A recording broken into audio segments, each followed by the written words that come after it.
Ya, saya pernah cerita tentang inflasi dan bagaimana strategi kita untuk mengelola keuangan, untuk mengatasi dan memitigasi potensi inflasi yang kita hadapi. Kita mesti tahu apa sih itu inflasi. Sebetulnya inflasi itu adalah kenaikan harga-harga bahan pokok, terutama biaya hidup yang diakibatkan oleh terbatasnya pasokan dan juga peningkatan dari permintaan yang tidak diimbangi dengan sistem distribusi yang lancar.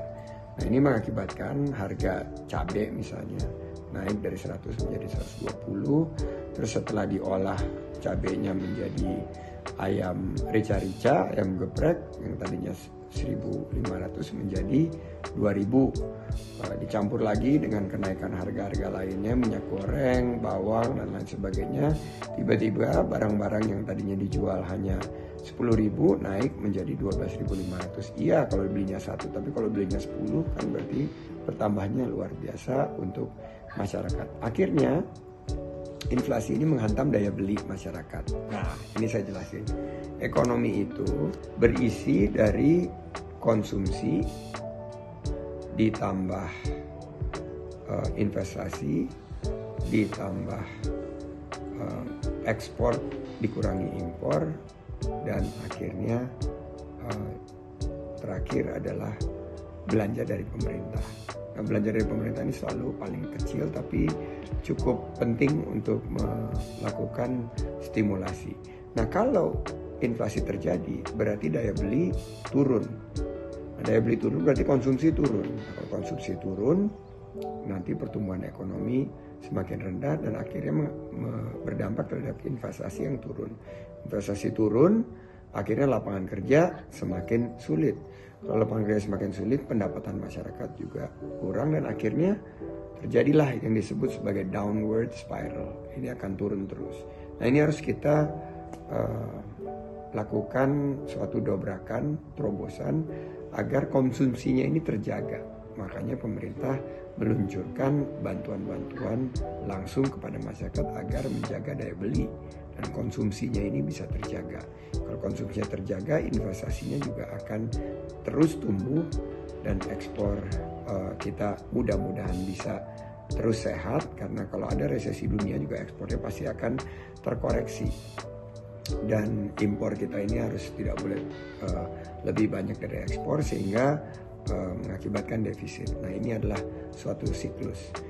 Ancaman resesi yang terjadi di dunia ini akan kita rasakan dalam 6-12 bulan ke depan. Kalau Pak Jokowi bilang kan tahun ini sulit, tahun depan gelap.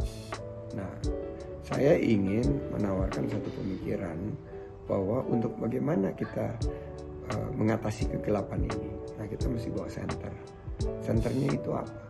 Centernya adalah kekuatan kita untuk mengutamakan domestic market, beli, belanja produk-produk dalam negeri.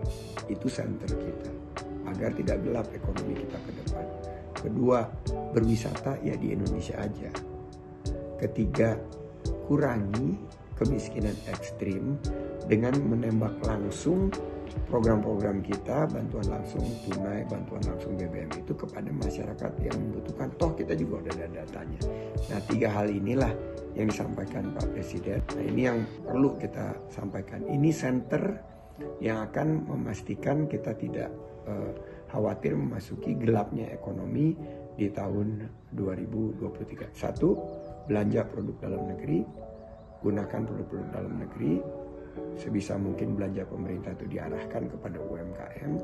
Kedua adalah berwisata di Indonesia saja. Itu penting banget, karena kalau banyakkan orang Indonesia keluar negeri daripada wisatawan yang masuk, berarti neraca kita defisit dan akan berdampak kepada tentunya kekuatan ekonomi kita.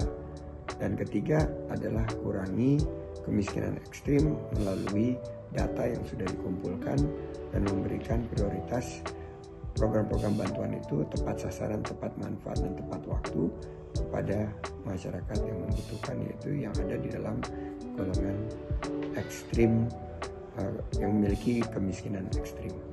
Demikian penjelasan singkat untuk mengatasi kegelapan ekonomi kita di tahun mendatang yang akan dipicu oleh resesi.